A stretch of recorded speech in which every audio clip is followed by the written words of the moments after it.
The Yellow Wallpaper. By Charlotte Perkins Gilman. It is very seldom that mere ordinary people like John and myself secure ancestral halls for the summer. A colonial mansion, a hereditary estate, I would say a haunted house, and reach the height of romantic felicity, but that would be asking too much of fate. Still, I will proudly declare that there is something queer about it. Else, why should it be let so cheaply? And why have stood so long untenanted? John laughs at me, of course, but one expects that in marriage. John is practical in the extreme. He has no patience with faith, an intense horror of superstition, and he scoffs openly at any talk of things not to be felt and seen and put down in figures. John is a physician, and perhaps, I would not say it to a living soul, of course, but this is dead paper and a great relief to my mind. Perhaps that is one reason I do not get well faster. You see, he does not believe I am sick. And what can one do? If a physician of high standing, and one's own husband, assures friends and relatives that there is really nothing the matter with one but temporary nervous depression, a slight hysterical tendency, what is one to do? My brother is also a physician, and also of high standing, and he says the same thing. So I take phosphates or phosphites, whichever it is, and tonics, and journeys, and air, and exercise, and am absolutely forbidden to work until I am well again. Personally, I disagree with their ideas. Personally, I believe that congenial work, with excitement and change, would do me good. But what is one to do? I did write for a while in spite of them, but it does exhaust me a good deal, having to be so sly about it, or else meet with heavy opposition.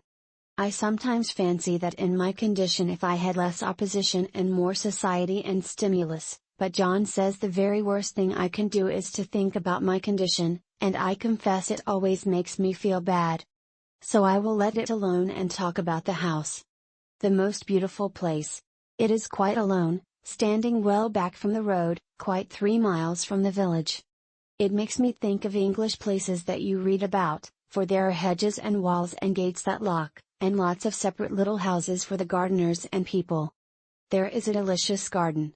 I never saw such a garden, large and shady, full of box-bordered paths, and lined with long grape-covered arbors with seats under them. There were greenhouses, too, but they are all broken now. There was some legal trouble, I believe, something about the heirs and co-heirs. Anyhow, the place has been empty for years. That spoils my ghostliness, I am afraid, but I don't care. There is something strange about the house, I can feel it. I even said so to John one moonlight evening, but he said what I felt was a draught, and shut the window. I get unreasonably angry with John sometimes. I'm sure I never used to be so sensitive. I think it is due to this nervous condition. But John says if I feel so I shall neglect proper self-control, so I take pains to control myself, before him, at least, and that makes me very tired. I don't like our room a bit. I wanted one downstairs that opened on the piazza and had roses all over the window, and such pretty old-fashioned chintz hangings. But John would not hear of it. He said there was only one window and not room for 2 beds, and no room for him if he took another. He is very careful and loving, and hardly lets me stir without special direction. I have a scheduled prescription for each hour in the day. He takes all care from me, and so I feel basely ungrateful not to value it more. He said we came here solely on my account, that I was to have perfect rest and all the air I could get. Your exercise depends on your strength, my dear, said he, and your food somewhat on your appetite, but air you can absorb all the time. So we took the nursery, at the top of the house. It is a big, airy room, the whole floor nearly, with windows that look all ways, and air and sunshine galore. It was nursery first and then playground and gymnasium, I should judge, for the windows are barred for little children, and there are rings and things in the walls. The paint and paper look as if a boys' school had used it. It is stripped off, the paper, in great patches all around the head of my bed, about as far as I can reach, and in a great place on the other side of the room low down. I never saw a worse paper in my life. One of those sprawling flamboyant patterns committing every artistic sin. It is dull enough to confuse the eye in following, pronounced enough to constantly irritate and provoke study, and when you follow the lame, uncertain curves for a little distance they suddenly commit suicide, plunge off at outrageous angles, destroy themselves in unheard of contradictions. The color is repellent, almost revolting, a smoldering, unclean yellow, strangely faded by the slow-turning sunlight. It is a dull yet lurid orange in some places, a sickly sulfur tint in others. No wonder the children hated it. I should hate it myself if I had to live in this room long. There comes John, and I must put this away, he hates to have me write a word. We have been here 2 weeks, and I haven't felt like writing before, since that first day. I am sitting by the window now, up in this atrocious nursery, and there is nothing to hinder my writing as much as I please, save lack of strength. John is away all day, and even some nights when his cases are serious. I am glad my case is not serious. But these nervous troubles are dreadfully depressing. John does not know how much I really suffer. He knows there is no reason to suffer, and that satisfies him. Of course it is only nervousness. It does weigh on me so not to do my duty in any way. I meant to be such a help to John, such a real rest and comfort, and here I am a comparative burden already. Nobody would believe what an effort it is to do what little I am able, to dress and entertain, and order things. It is fortunate Mary is so good with the baby. Such a dear baby. And yet I cannot be with him, it makes me so nervous. I suppose John never was nervous in his life. He laughs at me so about this wallpaper. At first he meant to repaper the room, but afterwards he said that I was letting it get the better of me, and that nothing was worse for a nervous patient than to give way to such fancies. He said that after the wallpaper was changed it would be the heavy bedstead, and then the barred windows, and then that gate at the head of the stairs, and so on. You know the place is doing you good, he said, and really, dear, I don't care to renovate the house just for a 3 months rental. Then do let us go downstairs, I said, there are such pretty rooms there.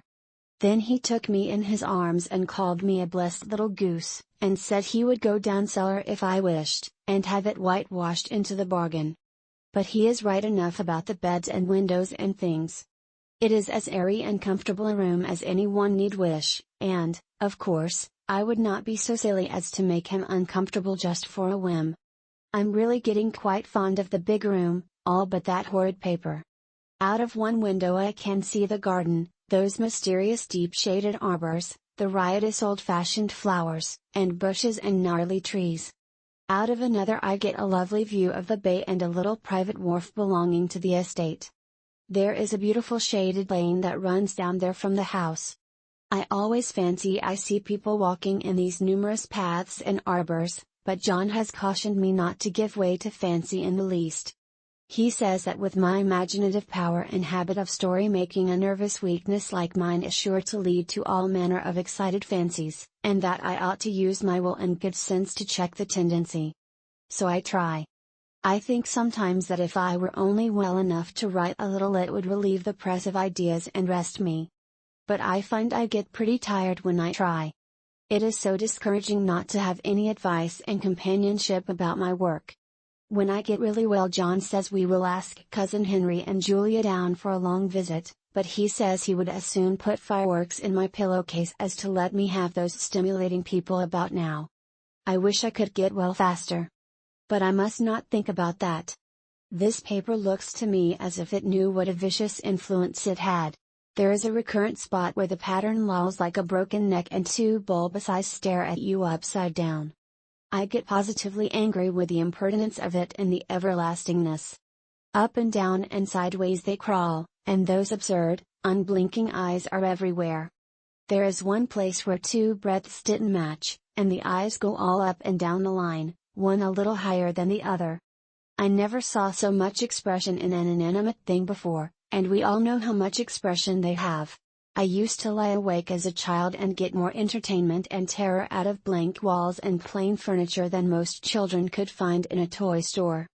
I remember what a kindly wink the knobs of our big old bureau used to have, and there was one chair that always seemed like a strong friend. I used to feel that if any of the other things looked too fierce I could always hop into that chair and be safe. The furniture in this room is no worse than inharmonious, however, for we had to bring it all from downstairs. I suppose when this was used as a playroom they had to take the nursery things out, and no wonder.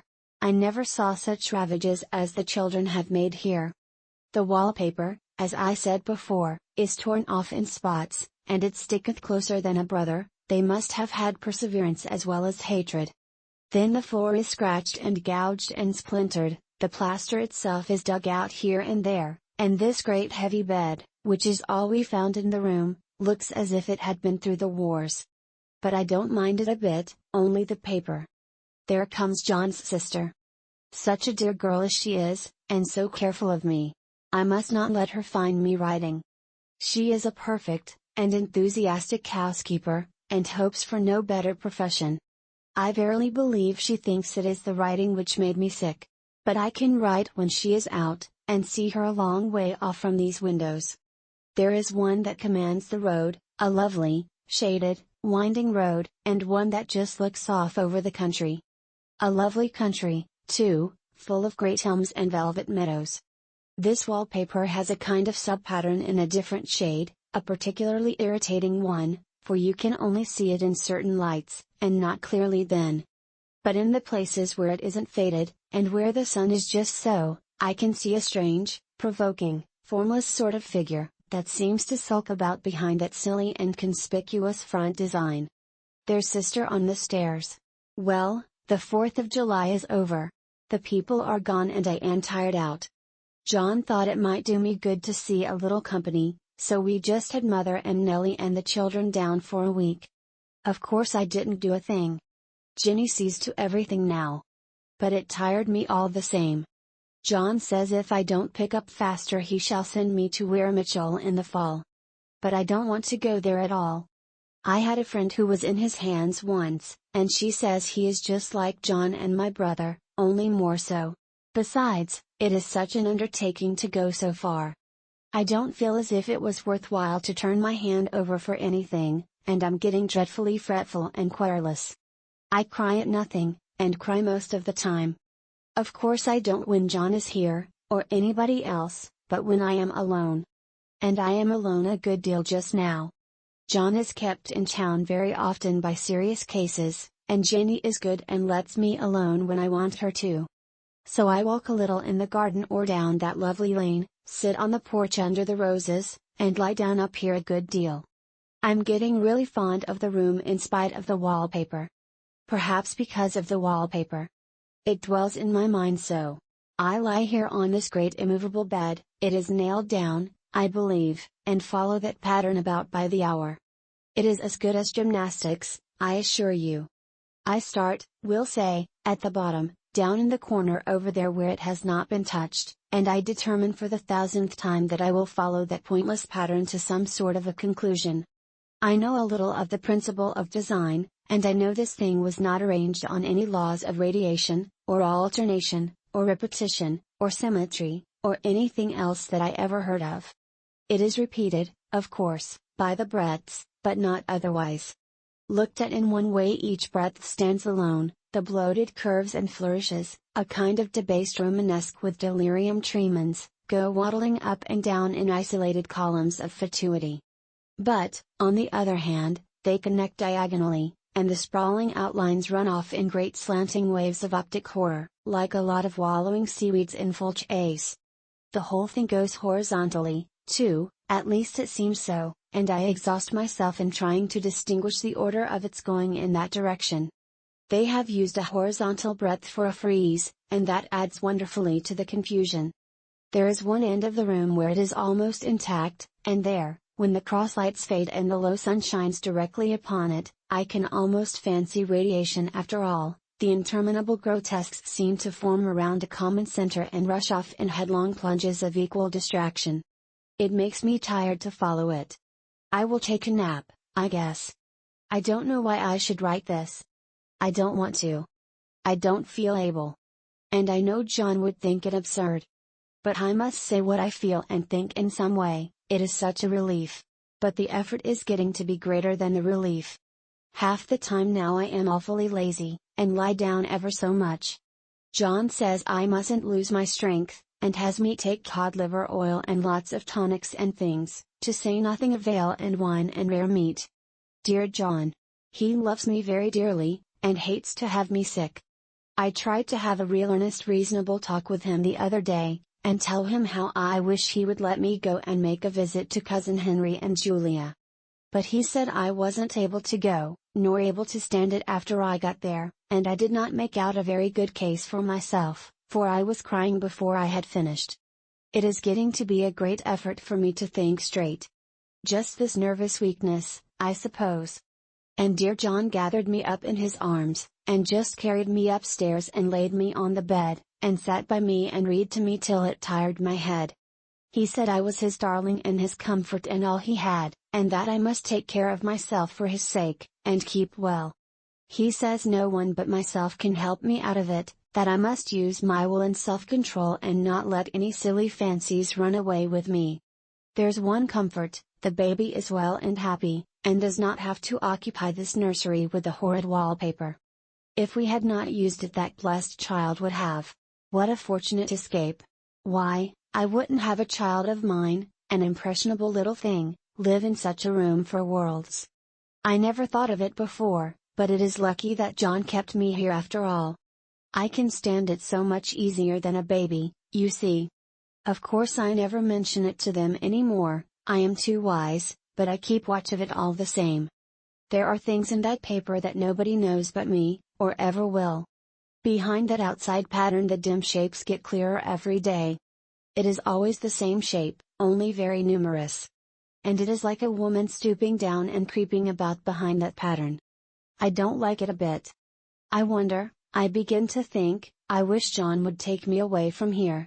It is so hard to talk with John about my case, because he is so wise, and because he loves me so. But I tried it last night. It was moonlight. The moon shines in all around, just as the sun does.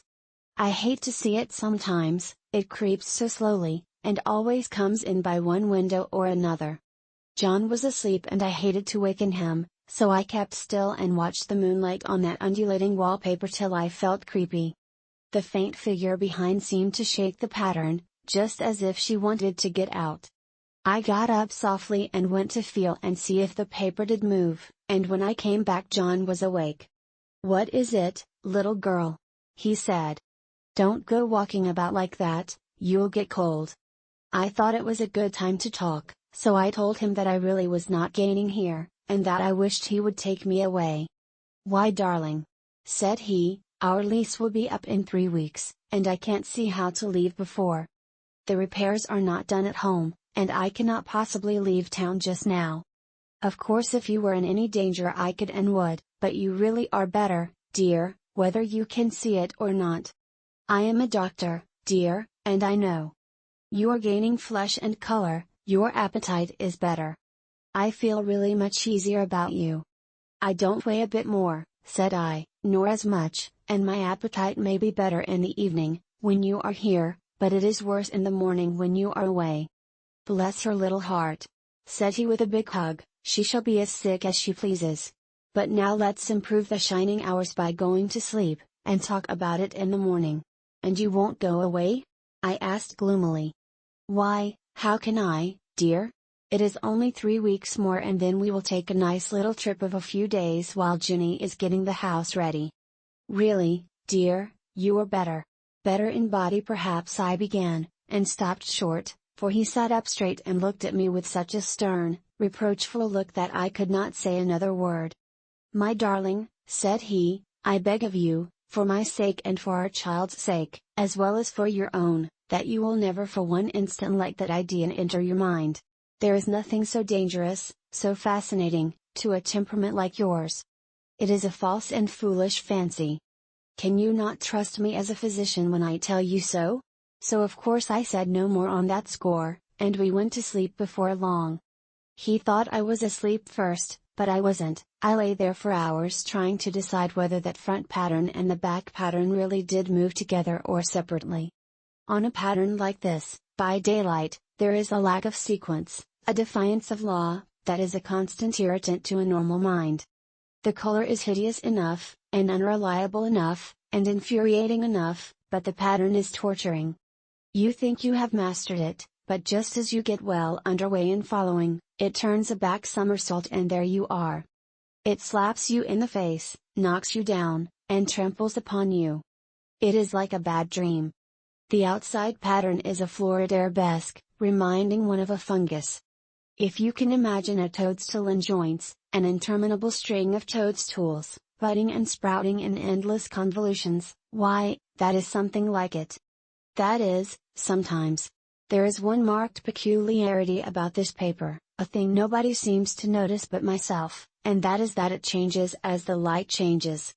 When the sun shoots in through the east window, I always watch for that first long, straight ray. It changes so quickly that I never can quite believe it.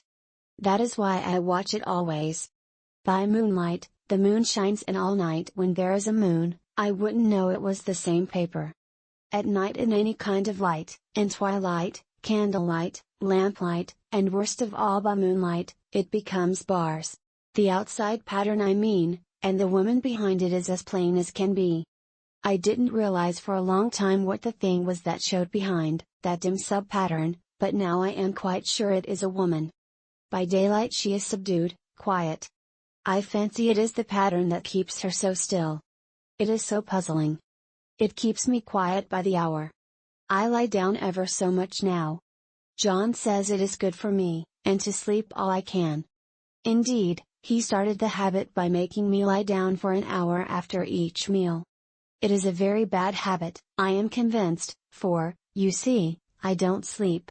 And that cultivates deceit, for I don't tell them I'm awake. Oh, no. The fact is, I am getting a little afraid of John.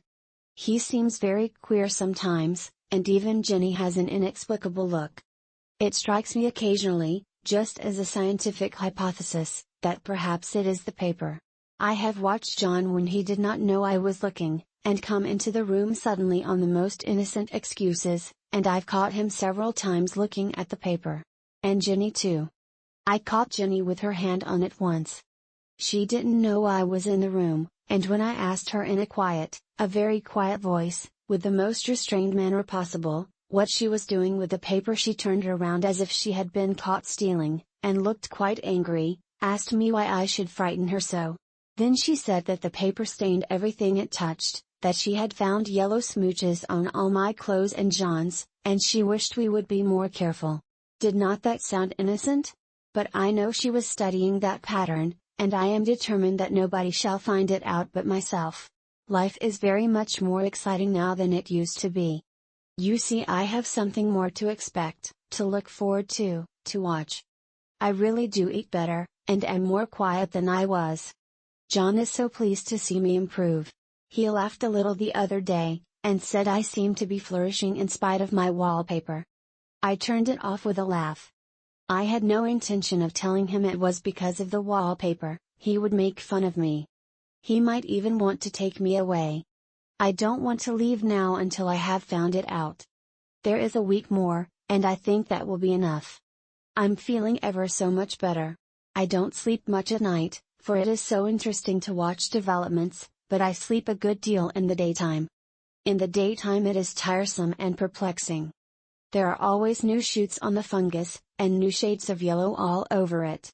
I cannot keep count of them, though I have tried conscientiously.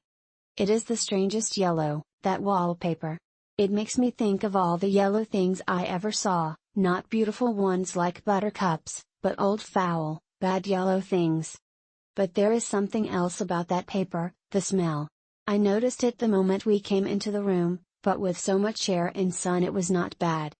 Now we have had a week of fog and rain, and whether the windows are open or not, the smell is here. It creeps all over the house.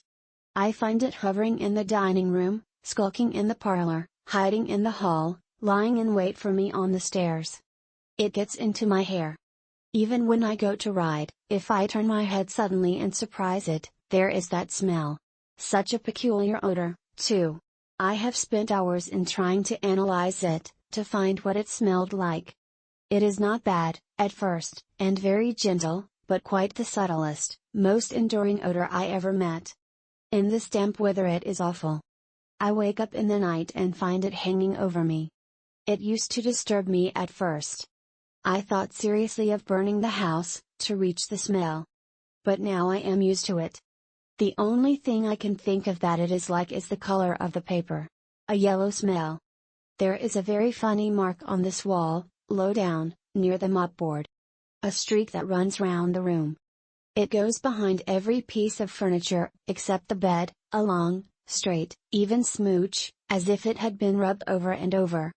I wonder how it was done and who did it, and what they did it for. Round and round and round, round and round and round, it makes me dizzy. I really have discovered something at last. Through watching so much at night, when it changes so, I have finally found out. The front pattern does move, and no wonder. The woman behind shakes it. Sometimes I think there are a great many women behind, and sometimes only one, and she crawls around fast, and her crawling shakes it all over. Then in the very bright spots she keeps still, and in the very shady spots she just takes hold of the bars and shakes them hard.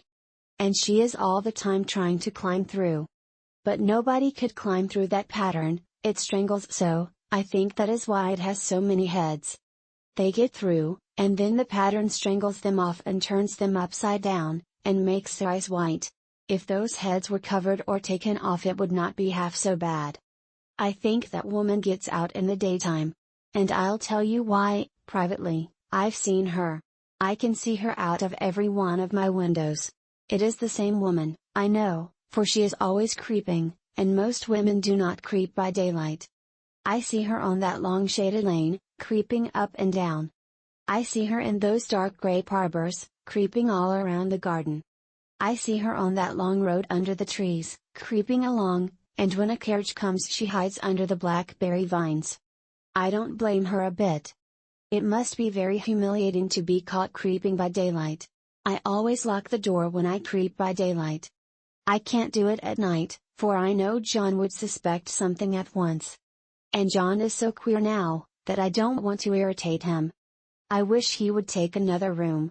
Besides, I don't want anybody to get that woman out at night but myself. I often wonder if I could see her out of all the windows at once. But, turn as fast as I can only see out of one at one time. And though I always see her she may be able to creep faster than I can turn. I have watched her sometimes away off in the open country, creeping as fast as a cloud shadow in a high wind. If only that top pattern could be gotten off from the under one. I mean to try it, little by little. I have found out another funny thing, but I shan't tell it this time. It does not do to trust people too much. There are only 2 more days to get this paper off, and I believe John is beginning to notice. I don't like the look in his eyes. And I heard him ask Jenny a lot of professional questions about me. She had a very good report to give. She said I slept a good deal in the daytime. John knows I don't sleep very well at night, for all I'm so quiet. He asked me all sorts of questions, too, and pretended to be very loving and kind. As if I couldn't see through him. Still, I don't wonder he acts so, sleeping under this paper for 3 months. It only interests me, but I feel sure John and Jenny are secretly affected by it. Hurrah! This is the last day, but it is enough.